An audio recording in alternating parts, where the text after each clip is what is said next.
CRIF presenta la entrevista en línea con William Meléndez.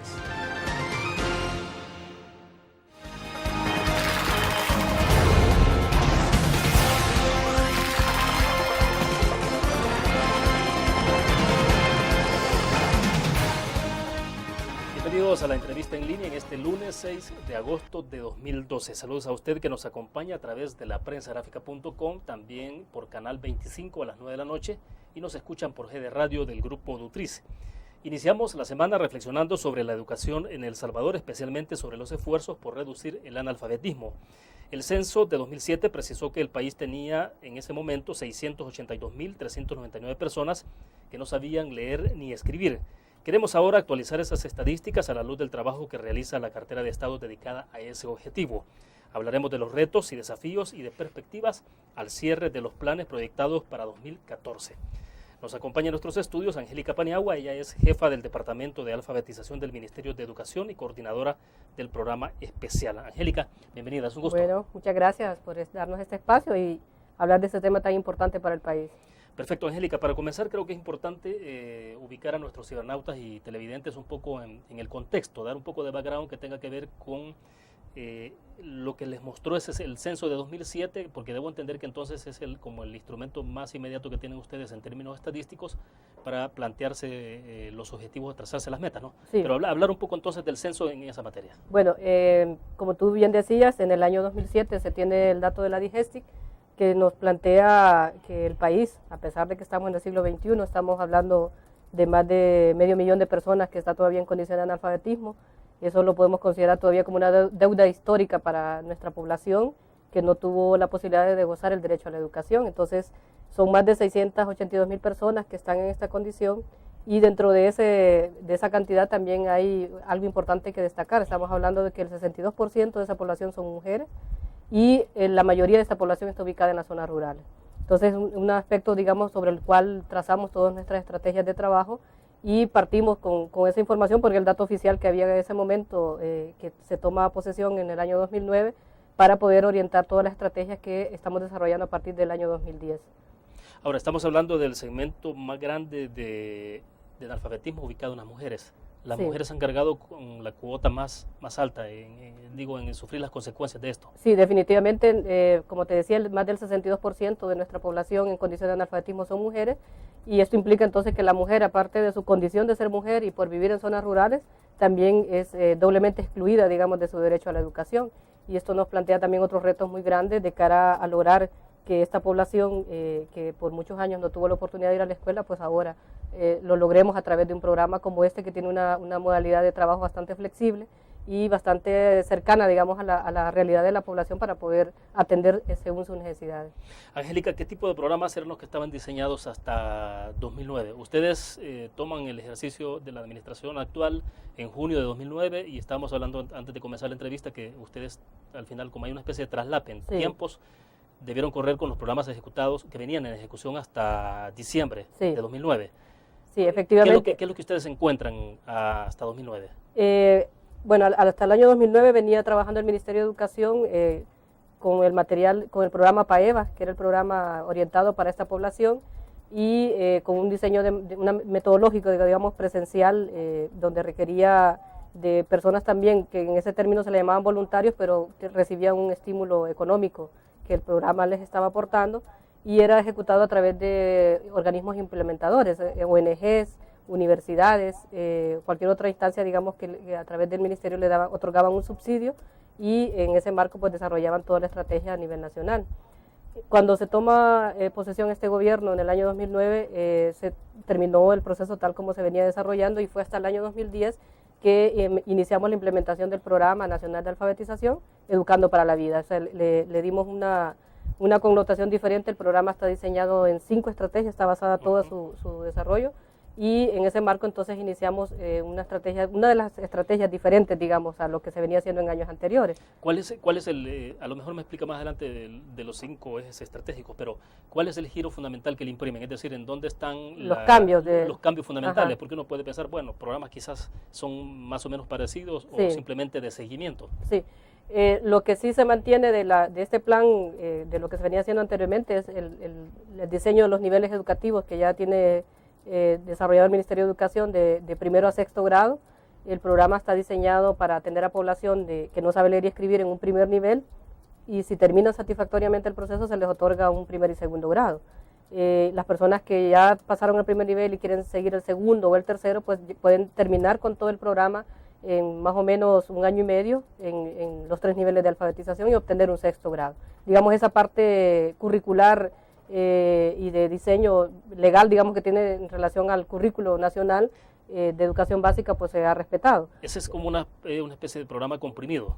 Sí, prácticamente es un proceso acelerado, digamos, de educación de las personas jóvenes y adultas que tienen el desarrollo de ciertos contenidos del currículum de educación básica de niños y niñas, pero orientado a la población joven y adulta, y desarrollado con una metodología que les permita poder adquirir esos conocimientos en menos tiempo, porque acordémonos que la población joven y adulta que está en el programa son personas que ya tienen conocimientos previos, no están aprendiendo exactamente de cero como los niños y las niñas que tienen también ciertos conocimientos previos, pero en los jóvenes y adultos ya hay experiencias de vida, ya son padres y madres, ya ellos hacen cálculo matemático, ya han desarrollado su vida prácticamente, lo que les hace falta son sus procesos de desarrollo del lenguaje, la escritura, el cálculo matemático. O sea, tienen una base, digamos. Una base sólida que les permite poder desarrollar más fácilmente y más rápidamente los procesos de aprendizaje. O sea, digamos, que eso es lo que da la ventaja para hacerlo de manera comprimida, es decir, no se pierde calidad por tener cantidad, digamos. No, definitivamente no. Lo que se hace es que la metodología se adecúa a una población en esas condiciones,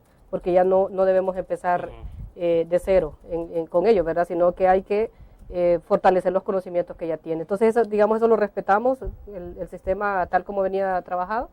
Y la diferencia de nuestro programa es, en primer lugar, la metodología para el primer nivel. Debo hacer una pausa que me están indicando cuando regresemos. Hablemos entonces de las modificaciones sustanciales, que es lo que está provocando los efectos, para hablar entonces luego de en qué condiciones se encuentra en este momento el tema de combate al analfabetismo del país. Vamos a una pausa, volvemos.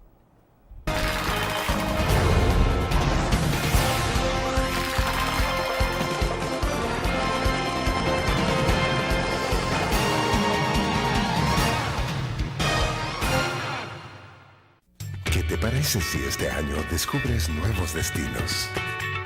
Alcanzas tus metas.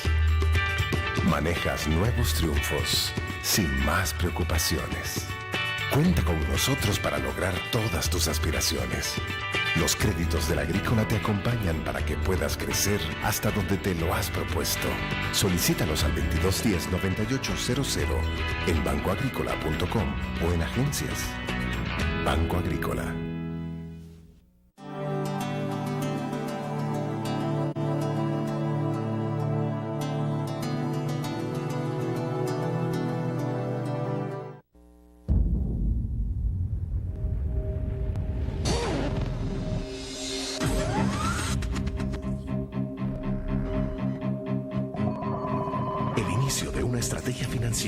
Desde los negocios y la actividad económica hacia toda Centroamérica. El Economista Regional, una revista especializada donde encuentras el panorama empresarial y los principales movimientos financieros. El Economista, el modelo regional de información económica.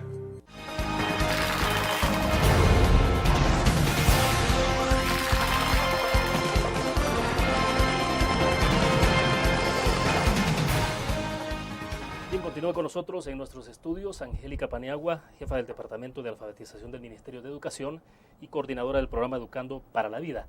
Angélica, nos quedamos entonces, hablábamos un poco de las coincidencias, digamos, que tiene el actual programa que desarrollan ustedes con el anterior, que es básicamente en un punto, ¿no? En este momento lo que estábamos planteando era la base legal, digamos, sobre la cual se fundamenta el programa, tal como lo establece la Ley General de Educación.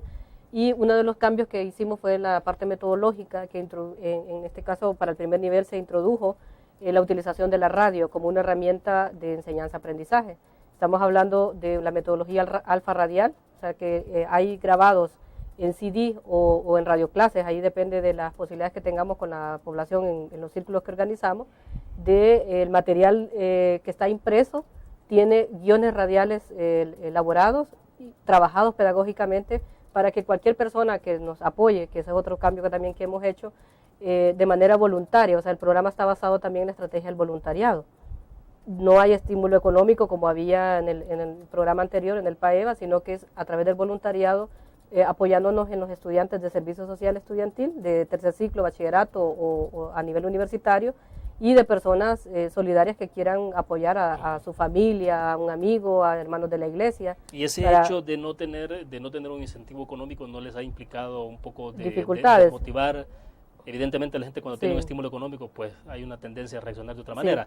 ¿Cómo hacen para lograr que entonces la gente o que el voluntariado reaccione de una manera positiva? Fíjate que al principio sí teníamos la duda porque se venía haciendo pago de estímulo, ¿verdad? Que eso, yo creo que aquí vale la pena aclarar que no es que no consideremos importante estimular a las personas que apoyan, sino más bien en vista de la dimensión del trabajo que teníamos que hacer y los recursos que teníamos disponibles, pues tuvimos que buscar formas de cómo llegar a desarrollar el proceso educativo, supliendo un poquito la falta de maestros, en este caso que en otros países los maestros son los que alfabetizan, no son personas voluntarias, entonces, pero en nuestro país tiene otras condiciones y en ese sentido pues nos tuvimos que basar en esa realidad.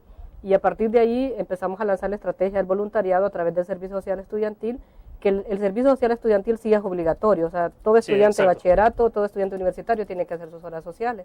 Lo que no es obligatorio es hacerlo en el programa, entonces nuestra labor, que es parte de las estrategias que hemos también desarrollado a nivel nacional de comunicación y sensibilización, es lograr, por un lado, motivar a más personas que se sumen al voluntariado. Y en ese marco hemos tenido, al principio teníamos la duda si realmente iba a funcionar, por esto que venía haciendo anteriormente, pero hemos tenido cada año un aumento significativo de personas que nos están ayudando a alfabetizar. Nuestra meta, ¿Más o menos cuántos tienen? Por ejemplo, te digo, este año, nuestra meta era contar con 9.000 alfabetizadores y ya llevamos 11.000. El año pasado teníamos la meta de tener 11.000 y llegamos a tener 16.000. O sea que hemos en todos los años aumentado, digamos, la meta que nos habíamos propuesto en función de que esta estrategia, digamos, que también nos ha dado un buen resultado del 1 a 1. O sea, de que una persona, por ejemplo, si yo tengo un pariente en mi casa que no sabe leer y escribir, yo me convierto en alfabetizadora de esa persona y no necesariamente tiene que ser un grupo amplio como antes se hacía con el PAEVA. ¿Cómo logran en estos casos dar seguimiento, en este caso de 1 a 1, por ejemplo, para que de verdad la persona que está siendo alfabetizada haga el proceso de acuerdo a las normas que ustedes establecen? Este es parte de los cambios que hemos realizado. En cada dirección departamental hay un equipo, un coordinador y un equipo de promotores y promotoras que están distribuidos en los municipios donde estamos desarrollando el programa. En el PAEVA anteriormente era la implementadora la que hacía todo el seguimiento con su equipo de promoción, pero no había una articulación muy directa con las direcciones departamentales de educación. Entonces, uno de los cambios que hicimos para poder fortalecer al Ministerio de Educación en esta tarea de dar seguimiento y de ejecutar el programa es fortalecer las direcciones departamentales y hemos instalado en cada dirección departamental, en las 14, un coordinador y un equipo de promotores que pueden dar entre los 15, 20, hasta 40 o 50 promotores pagados por el Ministerio de Educación para poder hacer esta labor de seguimiento y monitoreo en las comunidades donde está desarrollándose el programa. Aparte de eso, también otra de las estrategias y uno de los cambios que lleva el programa es la organización de una estructura, digamos, de apoyo al programa. En este caso tenemos las comisiones de alfabetización. Está la Comisión Nacional de Alfabetización integrada por ONGs, universidades, iglesias y alcaldías. Y tenemos las comisiones departamentales que están integradas casi con una, digamos, similitud con la nacional, pero con actores locales, con los actores del departamento, incluyendo los gobernadores, los alcaldes, las mismas universidades, iglesias de todas las denominaciones que están acompañando el programa. Y esto nos permite entonces poder llegar a más lugares, aunque el personal nuestro no esté ahí, pero hay gente que está pendiente de ver cómo está desarrollándose el programa. Y hay todo un proceso de organización en el territorio para poder desarrollarlo. ¿Este programa tiene las características, se adecúa a las características propias de El Salvador o ustedes lo han tomado como modelo de otros países? El modelo que tomamos fue la metodología radial. Eso fue lo único que ha tomado el país, digamos, en este caso de Cuba, que hay que reconocer, digamos, la experiencia de Cuba en este trabajo de alfabetización a nivel mundial prácticamente, porque ha apoyado muchos países para poder avanzar en este tema, pero los contenidos curriculares y las imágenes y todas las palabras que estamos utilizando son salvadoreños. O sea, no hay nada ahí que no sea salvadoreño y que no pueda cualquier persona desarrollarlo como cualquier buen salvadoreño que está recibiendo un proceso educativo. Entonces, en ese sentido, en este marco nosotros estamos planteando que nuestro método es un método compuesto, un método que está tomando de varias experiencias, porque aparte de la metodología alfa radial, también utilizamos 2 cuadernos del PAEVA, dos cuadernos que utilizaba el Ministerio anteriormente para poder complementar y poder certificar a las personas hasta el primer y segundo grado. Entonces, en ese sentido no hay una sola metodología, sino que hay digamos, retomar una serie de experiencias ya elaboradas en el país y también por otros países para poder sumar a este esfuerzo que desarrollamos a nivel nacional. Claro, perfecto. Vamos a otra pausa comercial. Cuando regresemos, Angélica, a lo mejor nos puede explicar entonces cuál es el resultado que tienen hasta ahora en términos parciales de lo que van desarrollando hasta este momento. Vamos a una pausa, volvemos.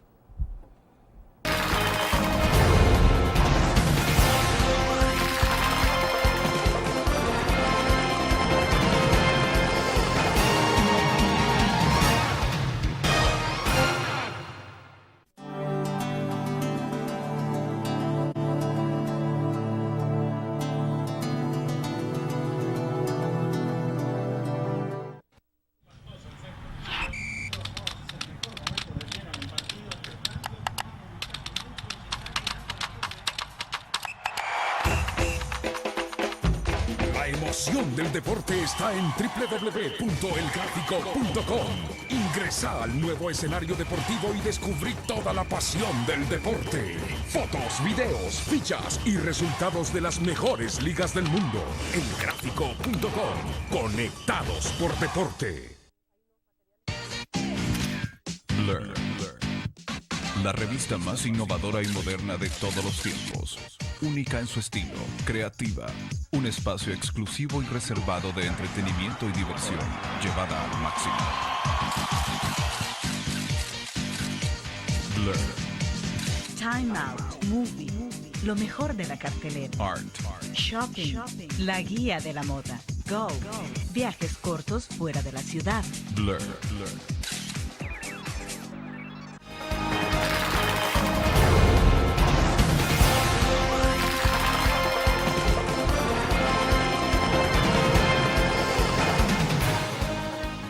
Si nos puede compartir entonces el dato de resultado de cuántos municipios libres de analfabetismo en términos de población, de impacto. Es decir, si partimos del censo de 2007, ¿cómo estamos entonces a estas alturas?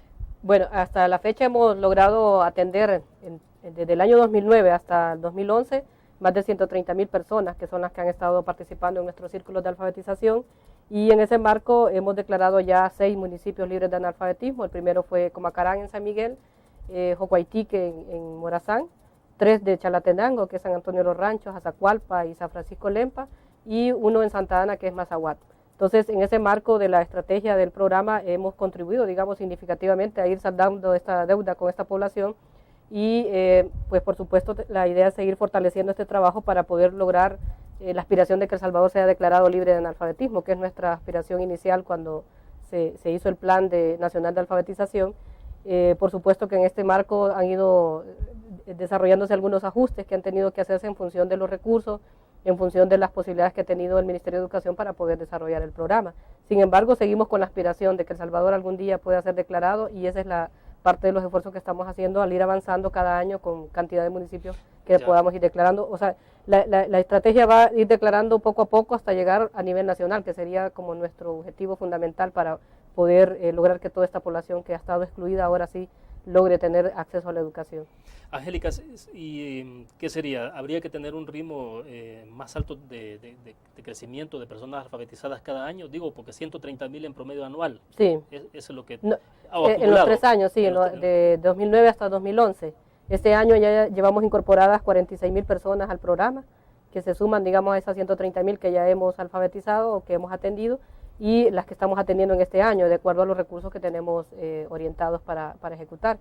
Definitivamente, si lo viéramos en función de llegar al 4%, estaríamos bastante lentos, digamos, en esa cantidad de población que estamos atendiendo. Esperamos en los próximos años aumentar esa cantidad de población porque estamos gestionando más recursos, y en ese marco de los recursos es importante reconocer que el gobierno está asignando lo que es posible en función de toda la demanda que hay, de tantos programas que hay que apoyar. Por supuesto, es uno prioritario. Sin embargo, nos tenemos que abocar también a apoyo de organismos internacionales, de la empresa privada, y en ese marco la Comisión Nacional de Alfabetización ha creado la figura de un fondo de la alfabetización nacional, que recientemente se hizo el lanzamiento, para poder obtener más recursos que permitan poder contar con más apoyo para que el programa siga avanzando más rápidamente. O sea que esa sería la proyección. Claro. Cuando hablamos de más de 500.000 de personas analfabetas en el país, de acuerdo al censo de 2007, implica de que estábamos más o menos arriba del 17% de la población global de este país. Sí. Ese es el margen que había del porcentaje de población analfabeta en función de la población mayores de 15 años. Si tú analizas la encuesta de hogares de la DIGESTI del año 2010, está hablando que estábamos a un 13.7% de población en condiciones de analfabetismo. 13.7. A ese año. Todavía el 2011 no hemos visto los datos, no tenemos certeza ya de cuánto puede haber. Sin embargo, a pesar de, digamos, que el margen puede ser todavía muy pequeño en relación a lo que nos habíamos proyectado, esperamos seguir avanzando y que los próximos años se conviertan en una labor más amplia de la que hemos hecho hasta ahorita para poder seguir avanzando en más municipios y en más población que queramos atender para que el programa pueda cumplir con sus objetivos. A ver, pero ustedes tomaron como referencia el 17% sí. de analfabetas y bajarla al 4%, al 4% para 2014. Pero llegar a eso implicaba cifra, más o menos unos más de $50 millones que había que asignarle al programa. Sin embargo, no, en todo el periodo, todo el periodo, sí.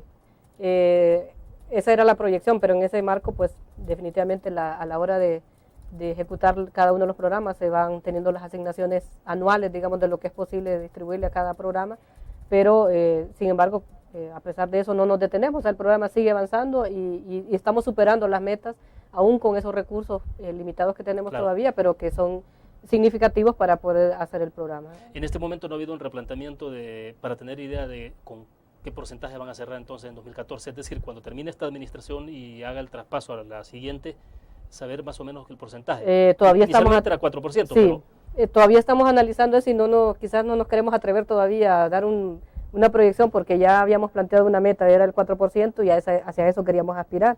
Entonces, en este momento, mientras todavía seguimos ejecutando el programa, seguimos trabajando, nos proyectamos las metas anuales, que esas sí son fijas, digamos, en función de los recursos que tenemos disponibles, pero estamos con la expectativa de que vamos a contar con más recursos y que podemos ir disminuyendo más todavía de lo que hemos logrado hasta ahorita. Ahora, ¿cómo hacen para hacer esto tangible? Es decir, para medir que efectivamente se está teniendo ese nivel de efectividad. Nuestro proceso de estrategia de seguimiento y monitoreo, que es parte de las 5 estrategias que tiene diseñado el programa, con todo el equipo que tenemos en las direcciones departamentales y con el apoyo de las comisiones departamentales y municipales también de alfabetización. Y por supuesto todo el apoyo de la Comisión Nacional de Alfabetización, que es la que nos está acompañando en todas las iniciativas que estamos haciendo, y una de ellas tiene que ver con la obtención de más recursos para que el programa pueda seguir avanzando y cumplir, tal vez no al 100% todo lo que nos habíamos proyectado, pero sí avanzar un poco más. Bien, hacemos otra pequeña pausa comercial, regresamos.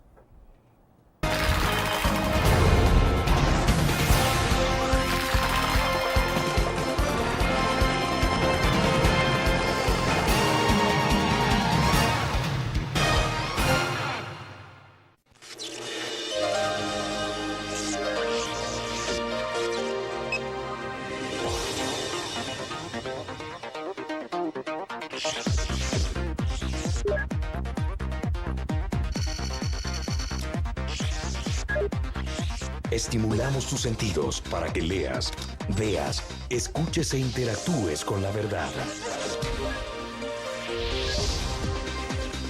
LPG Multimedia. Tu periódico es dinero, porque ahora puedes pagar con la prensa gráfica.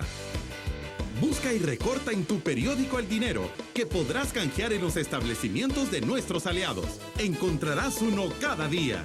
Compra con la prensa gráfica y encuentra una buena noticia para tu bolsillo. Con la prensa gráfica lo compras. Con la prensa gráfica lo pagas. La prensa gráfica. Noticias de verdad.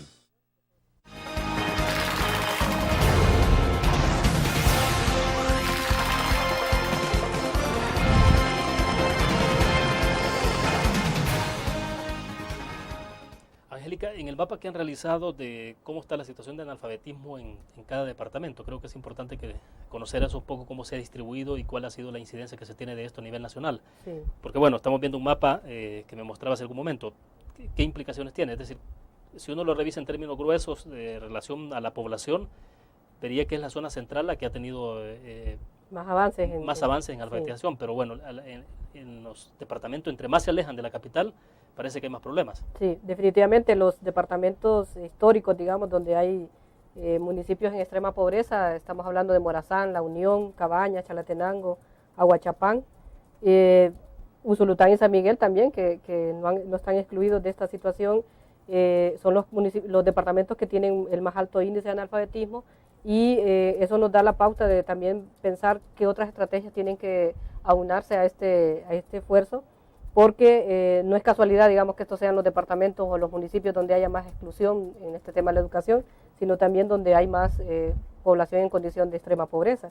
Entonces, en ese marco, el programa también está articulando esfuerzos con programas de gobierno como el programa PATI, como el programa de comunidades solidarias urbanas y rurales, programas de Plan Trifinio y otros programas de gobierno que están también apostando, digamos, a desarrollar otro tipo de estrategias en los territorios que permitan que esta población salga de esa condición. Y en ese marco estamos también tratando de articular todos los esfuerzos. Porcentualmente, entonces, ¿cómo está la Unión Morazán o algunos departamentos de los más, con un nivel más alto de bueno, en el caso de Morazán tenemos más del 33.39%, o sea, quiere decir que de cada 100 personas que viven en Morazán, mayores de 15 años, casi 34 no saben leer y escribir.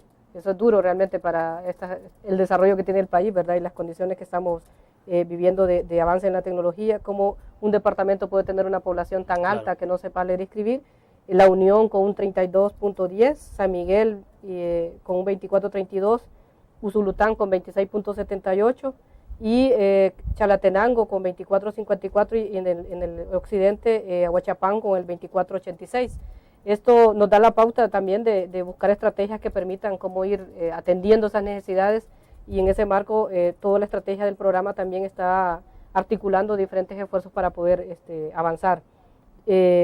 Definitivamente, a pesar de que San Salvador, como tú decías, los departamentos de la zona central y paracentral, algunos de ellos han avanzado un poquito más, pero si analizamos en datos absolutos, San Salvador es el que más población le aporta al país en condiciones de analfabetismo. Estamos hablando en el año 2007 de más de 95.000 personas, y cualquiera dice, bueno, San Salvador, ¿por qué? Si aquí es donde está el desarrollo de la tecnología, hay más condiciones, hay más centros educativos.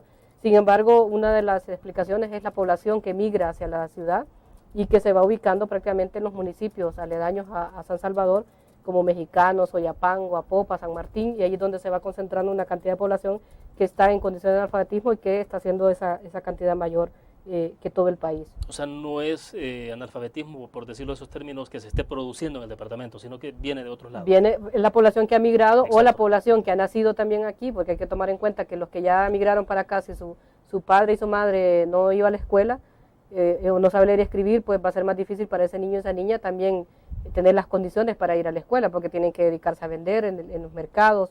O sea, hay muchos de estas niñas también que son futuros analfabetas y no van a la escuela, que hay un buen porcentaje de ellos que está ubicados también en el sector informal y que están todos los días con los padres y las madres trabajando para poder sobrevivir. Entonces, eso también sería un aspecto importante de retomar, porque el programa atiende a población de 15 años en adelante, pero hay la población de 14 años hacia abajo que debe ser atendida por el sistema regular, y en ese marco es que el Ministerio de Educación, a través del Plan Social Educativo, está orientando todos los programas de apoyo para que los niños y los jóvenes no dejen de ir a la escuela. Y ahí está el vaso de leche, están los uniformes, está el paquete didáctico y todo los demás programas complementarios para poder cerrar la brecha desde donde se genera la población en condiciones de analfabetismo. Si no seguimos ejecutando esos programas, es más difícil poder parar esa situación. Porque debo entender que hay una especie de analfabetismo, puede ser vegetativo, ¿no? Es decir, que hay que estarlo de manera sostenida.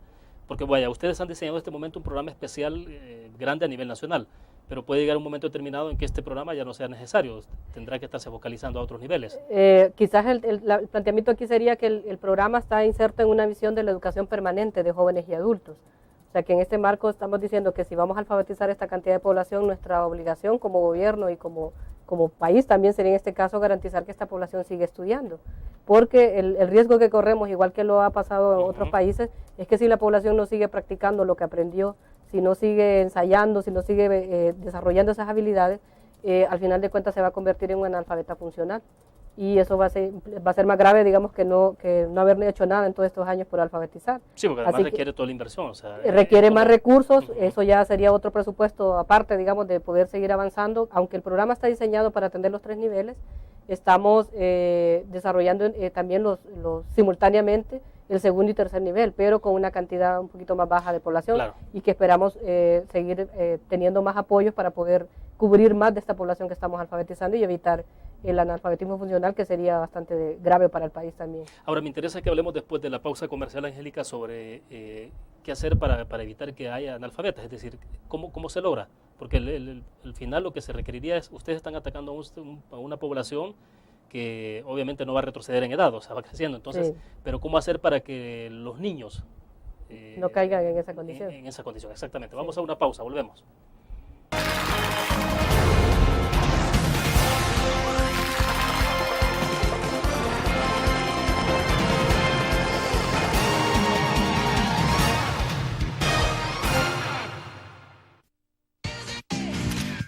Learn.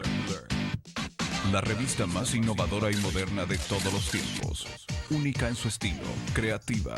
Un espacio exclusivo y reservado de entretenimiento y diversión, llevada al máximo. Learn. Time Out, Movie, lo mejor de la cartelera. Art. Shopping, la guía de la moda. Go, viajes cortos fuera de la ciudad. Blur. Tu periódico es dinero, porque ahora puedes pagar con la prensa gráfica. Busca y recorta en tu periódico el dinero que podrás canjear en los establecimientos de nuestros aliados. Encontrarás uno cada día. Compra con la prensa gráfica y encuentra una buena noticia para tu bolsillo. Con la prensa gráfica lo compras. Con la prensa gráfica lo pagas. La prensa gráfica. Noticias de verdad.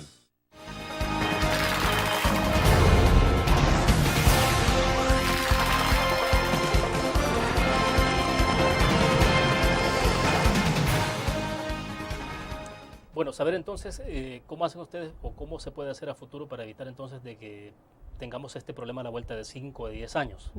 Sí, bueno, una de las estrategias del Ministerio de Educación, primero, como mencionaba, el Plan Social Educativo es una de nuestras visiones, digamos, cuando se hace el cambio de gobierno, ese nuevo planteamiento de la educación en el país, y en ese marco están incluidos una serie de programas que contribuyen a evitar que más población siga generándose y convirtiéndose, digamos, en posibles analfabetos a futuro.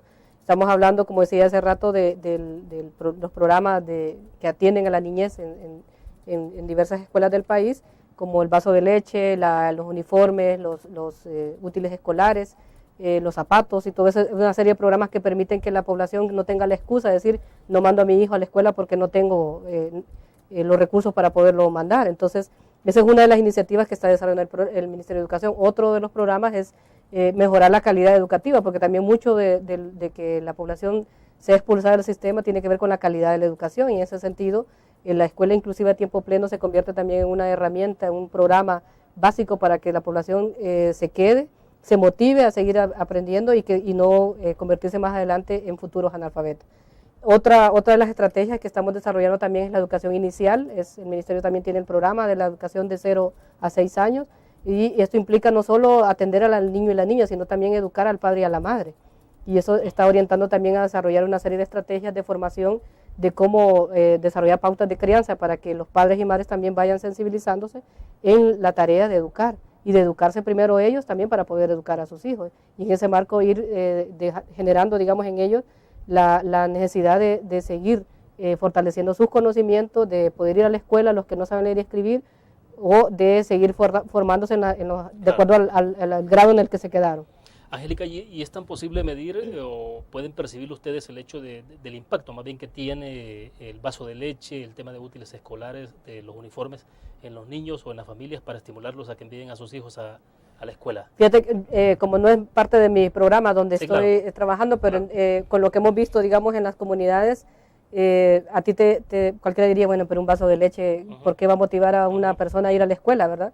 Pero las condiciones en las que vive nuestra población son tan deprimentes que prácticamente un vaso de leche para ellos puede ser un estímulo para poderse mantener en la escuela, para poder decidir ir a la escuela, porque ya sus condiciones para poder aprender son diferentes a partir de que tiene la posibilidad de nutrirse con un vaso de leche, con un refrigerio escolar y con tener los útiles escolares para poder desarrollar su proceso educativo. Serán otros programas, digamos, las unidades respectivas las que podrían dar más elementos de este tema, pero en función de lo que nosotros vemos con la población con la que nos relacionamos, muchos de los padres y madres, o miles de los padres y madres que tienen sus hijos en la escuela son analfabetas. Y entonces ahí nosotros podemos ver esa relación de que si el padre y la madre es alfabetizado y es atendido a través de los diferentes programas del Ministerio de Educación, ellos toman mayor responsabilidad sobre sus hijos y permite eso entonces que tanto ellos como sus hijos puedan seguir formándose y poder evitar, digamos, que en un futuro cercano puedan convertirse en analfabetas sus hijos también. Entonces, creo que es parte de las cosas que habría que, interesante sería hacer un estudio también del impacto que esto está teniendo, pero en nuestro caso lo que visualizamos es cómo las personas con las que trabajamos se estimulan y logran poder mandar a sus hijos a la escuela y también ellos motivarse a participar en el programa. Ahora, ¿y el tema de pobreza es sinónimo de analfabetismo o viceversa? Mira, en este caso, como aquí hay tantas definiciones, ¿verdad?, de que si una cosa es primero que la otra, ¿verdad?, pero estamos hablando de que puede haber analfabetismo de diferentes tipos de... alguien que no conoce la tecnología es un analfabeta tecnológico, sí, ¿verdad? Analfabeta digital. Ajá, o alguien que no maneja términos económicos, puede ser un analfabeta en economía. Entonces, en ese sentido, lo que sí está claro es que las personas que no están participando en los procesos educativos y que no logran desarrollar todas sus habilidades, sus cualidades y lo que ellos necesitan para desenvolverse como personas, definitivamente les será mucho más difícil salir de la condición de pobreza en la que están. Entonces, la base fundamental del desarrollo de todo país es la educación. Claro. No es lo único, pero sí es algo fundamental, porque eso le permite a las personas, posiblemente cuando alfabetizamos cualquier día, bueno, y al alfabetizar se va a convertir en alguien que tiene dinero, o se va a hacer rico. No, el programa no genera eso, lo que el programa genera son condiciones y habilidades para que esta persona pueda transformar la condición en la que están, para que pueda salir de esa situación de pobreza. Por supuesto que eso requiere también de otras políticas económicas que permitan favorecer otras condiciones para que ellos puedan salir de esa situación, pero si no están educados, si no saben leer y escribir, si no saben lo que están firmando, porque mucha de nuestra población es víctima de pérdida de bienes, de cualquier persona las puede engañar y no pueden defenderse porque prácticamente no saben leer y escribir. Entonces eso para nosotros es fundamental en términos de que si queremos sacar al país de la pobreza, tenemos que educar. Y si hay población, miles de personas que no saben leer y escribir, pues no podemos quedarnos sin saldar esa deuda histórica de sacar esa población de esa condición. Ok, vamos a otra pausa comercial, regresamos.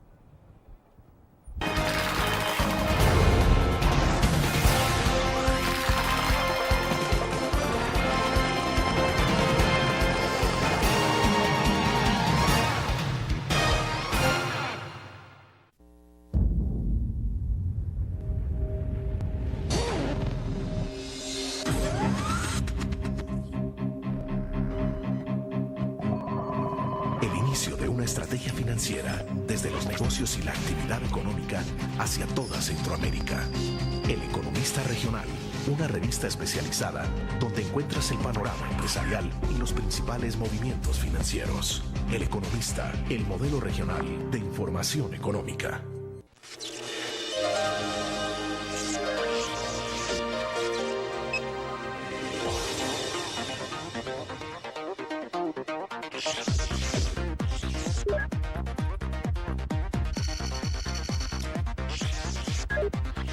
Estimulamos tus sentidos para que leas, veas, escuches e interactúes con la verdad. LPG Multimedia.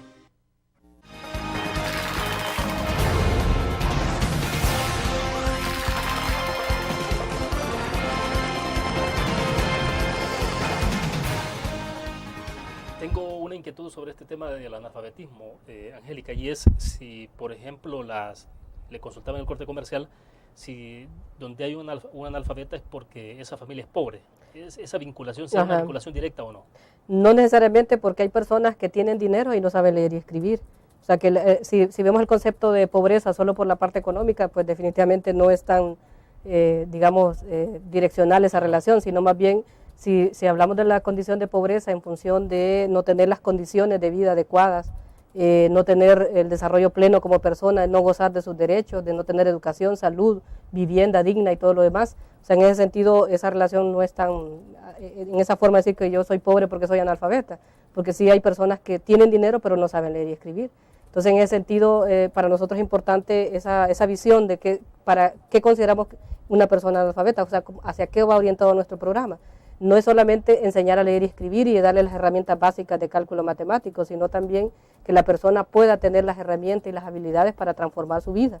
¿Y cómo lo puede hacer? A través de la participación en su comunidad, a través de poder generar iniciativas para mejorar sus ingresos, y en ese marco también está orientado otro programa del Ministerio de Educación de la habilitación laboral, que le permite a esta persona que va a aprender a leer y escribir y que va a poder seguir avanzando hasta tercer ciclo, bachillerato o cualquier otro nivel educativo, también adquirir habilidades para mejorar sus condiciones de vida en términos económicos. Pero ese es otro aspecto, digamos, importante para poder cambiar esa visión de que no saber leer y escribir porque soy analfabeta, soy pobre, sino también sí, claro, porque hay otras condiciones que no permiten que esta persona pueda salir de esa condición. ¿Cómo lograr la sostenibilidad de esto? Es decir, porque este plan diseñado por la actual administración termina en 2014. Sí. Estamos hablando de diciembre de 2014. ¿De qué depende el éxito de esto? Porque no va a ser solo el hecho de lo que se puede hacer hasta 2014, sino cómo hacer para que esto pueda continuar. Fíjate que en ese marco estamos trabajando una política de educación permanente de jóvenes y adultos. En este proceso hemos consultado a diferentes actores a nivel nacional, incluyendo a personas que están participando como facilitadoras en el programa, ONGs, iglesias y una serie de personas que también manejan el tema de la educación de adultos. Y nuestra aspiración sería dejar una política más allá de una política de gobierno, sino una política de Estado, donde se visualice esta idea de la educación permanente de la población joven y adulta, que el sistema regular atiende ya a una cantidad importante de jóvenes que esperamos sigan estudiando hasta la universidad, pero hay una gran cantidad de personas del sector de mayores de 15 años que no están en el sistema regular, pero que no están estudiando y que no hay otras oportunidades para ellos para que se sigan formando y poder mejorar esas condiciones de vida que tienen en este momento. Entonces, en ese marco, esa política está orientada hacia eso, a garantizar que no sea solo enseñar a leer y escribir o llevar hasta un sexto grado, sino la posibilidad que las personas sigan estudiando y tengan oportunidades de otro tipo de formación que les permita mejorar lo que ya saben hacer. Estamos hablando de personas, por ejemplo, que en las comunidades ya desarrollan habilidades como producción de conservas, de jarabes, jabones y una serie de iniciativas que ellos mismas han creado o que alguien también les ha apoyado y que pueden seguir fortaleciendo eso que ya saben hacer. Los camaroneros, por ejemplo, desarrollar mejores técnicas para poder desarrollar ese trabajo, siempre coordinado con instancias que son las especialistas, digamos, en esos temas. Tampoco el Ministerio se va a convertir en sustitución del MAGO o de cualquier otra instancia que desarrolle este tipo de temáticas, pero sí, desde el punto de vista educativo, cómo poder orientar a la población a seguirse formando y adquirir más elementos y más habilidades para poder desarrollarse plenamente como persona. ¿Qué es lo más gratificante que han encontrado ustedes? Mira, en todo este proceso, en la aplicación de este proceso, en primer lugar ha sido la satisfacción de poder cambiar un poco y contribuir, mejor dicho, a cambiar las condiciones de vida de mucha población, de personas que estaban negadas a superarse, no porque definitivamente ellas no quisieran, sino porque han vivido tantos años en esa exclusión que prácticamente habían perdido la posibilidad de cambiar, de abrir las puertas al conocimiento, y en ese marco hemos tenido muchas experiencias muy, muy gratificantes de toda la población que hemos atendido, y mucha gente pues cuando hacen los actos de clausura nos dice, mire, cuando yo entré al programa yo sentía que no iba a poder y que para qué iba, si ya estoy viejo, ya no quiero cambiar mi vida, yo quiero vivir así, pero entrando al programa mucha gente cambió y eso les permitió, muchos nos dicen que es como que les hemos abierto los ojos, que les hemos abierto la luz o las puertas a algo que ellos desconocían totalmente porque veían las cosas todos los días, pero al no saber leer y escribir no se enteraban de qué estaba pasando alrededor de ellos, y ahora al aprender a leer y escribir y a seguirse formando en los niveles educativos que estamos desarrollando, pues eso les ha cambiado. Hay mujeres que están ya desarrollando ciertas habilidades para mejorar sus ingresos, hay mujeres que siguen estudiando, y en este marco también es importante mencionar que tenemos un programa específico para personas con discapacidad también, que es otro tema importante de la población con discapacidad sensorial, auditiva y visual. El programa tiene una cartilla en braille para poder alfabetizar a esta población y el lenguaje de señas para las personas sordas.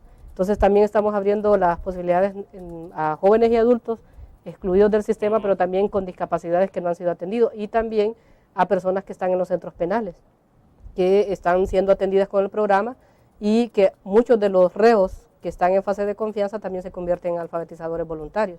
Eso también cambia la vida de esas personas porque están contribuyendo, digamos, a que otros puedan salir de su condición. ¿Y cuál es el universo, el grueso que están atendiendo de gente de discapacitados visuales o En este auditivos? momento tenemos la meta de alfabetizar a 400 personas, entre sordos y ciegos. Esa es un poco la proyección que tenemos para el año.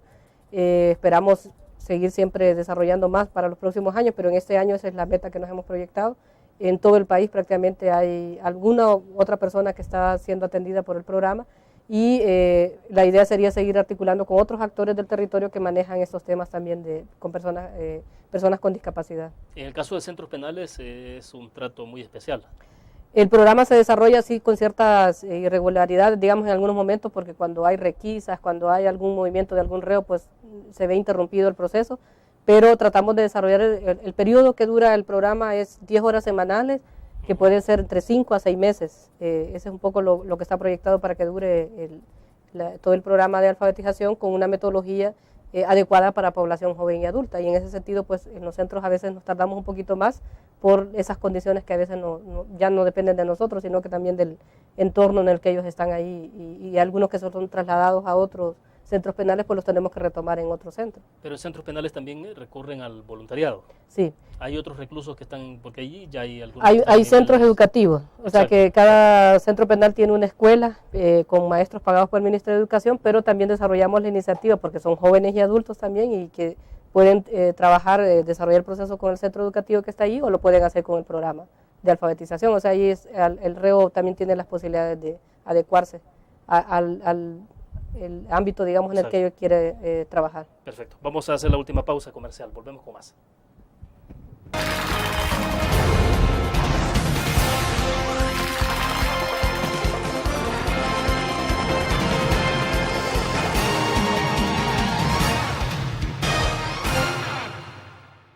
¿Qué te parece si este año descubres nuevos destinos? Alcanzas tus metas. Manejas nuevos triunfos sin más preocupaciones. Cuenta con nosotros para lograr todas tus aspiraciones. Los créditos de la Agrícola te acompañan para que puedas crecer hasta donde te lo has propuesto. Solicítalos al 2210-9800 en bancoagrícola.com o en agencias. Banco Agrícola.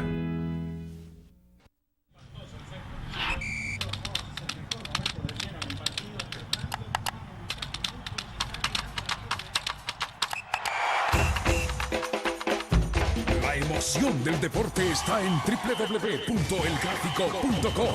Ingresa al nuevo escenario deportivo y descubrí toda la pasión del deporte. Fotos, videos, fichas y resultados de las mejores ligas del mundo. Elgráfico.com. Conectados por deporte.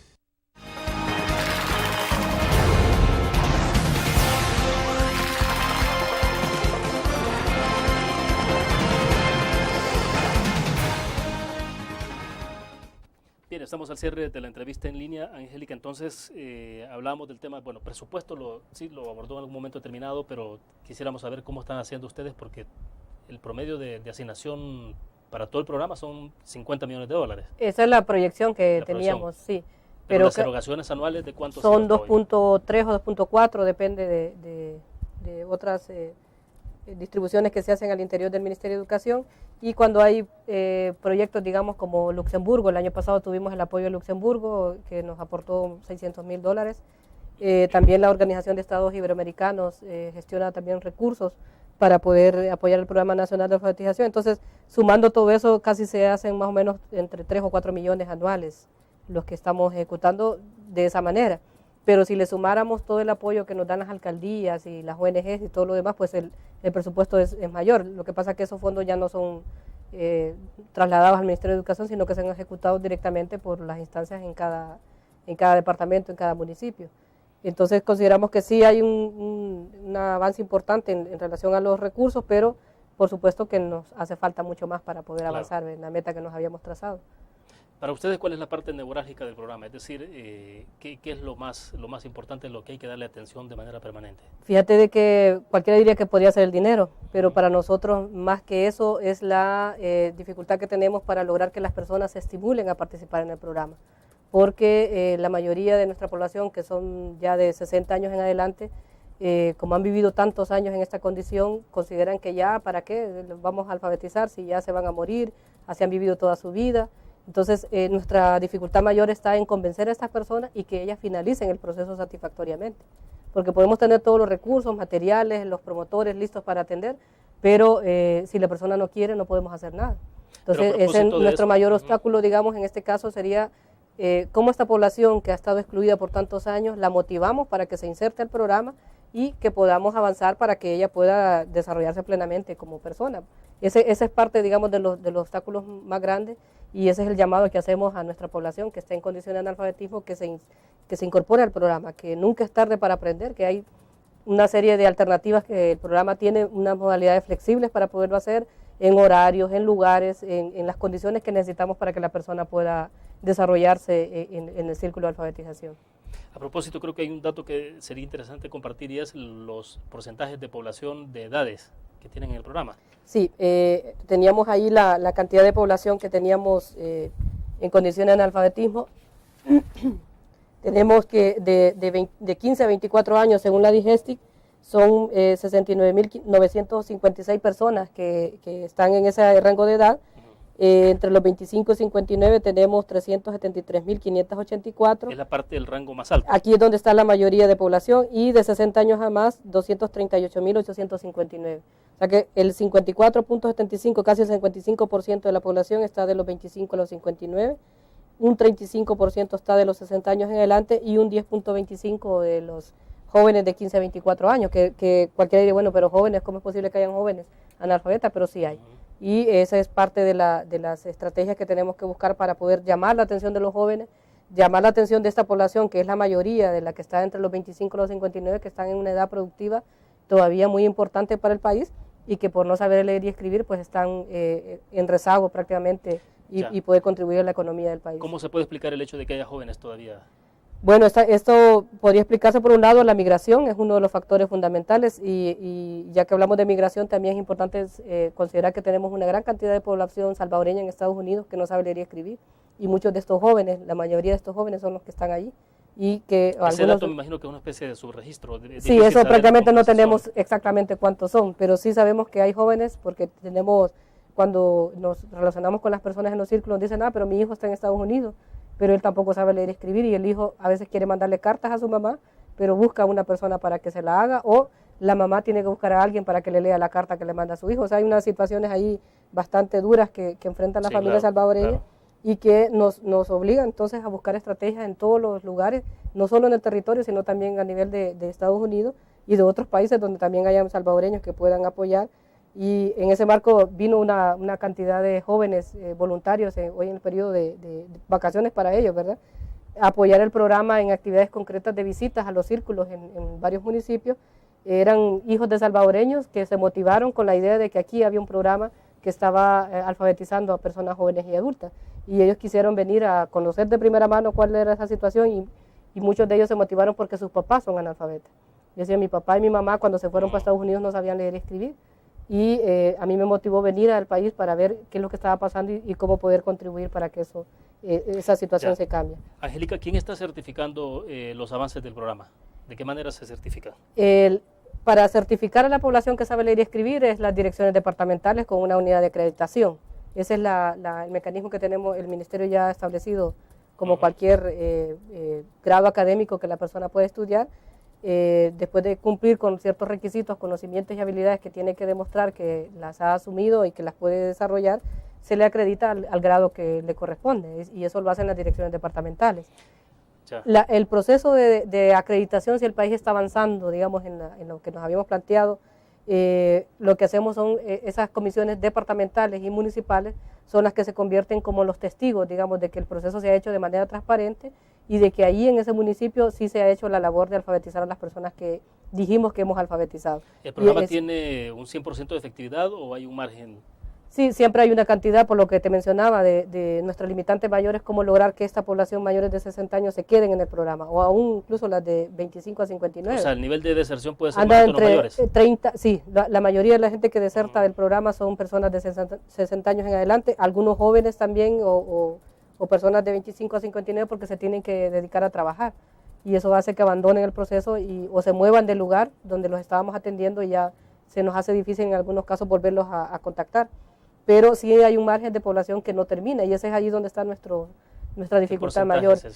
Han dado entre el 30 o el 40%, dependiendo del lugar, porque hay departamentos donde ha sido más, especialmente en la época de la corta de café o la corta de caña, se nos da más ese fenómeno de población que nos abandona el proceso y que ya no quiere volver. ¿Usted la califica qué, como deserción? Sería como un ausentismo para nosotros en este sentido, porque esa población puede volver al programa y seguir desde donde se quedó. O sea que es una de las modalidades también importantes que tiene el programa, que no le clausuramos el año y ya aplazó, sino que tiene esa que persona repetir, o sea, puede regresar y seguir desde donde se quedó, porque el material lo podemos trabajar de esa manera. Bueno, perfecto. Gracias, Angélica. Bueno, Vale, mucho gusto y tiempo. gracias a ustedes por su espacio y poder trabajar este tema muy importante. Bueno, perfecto. A lo mejor más adelante también hablamos un poco ya de otros anuncios que se hagan en la materia. Sí. Bueno, terminamos así entonces la entrevista en línea. Gracias a ustedes por su fiel sintonía. Nos vamos a ver mañana.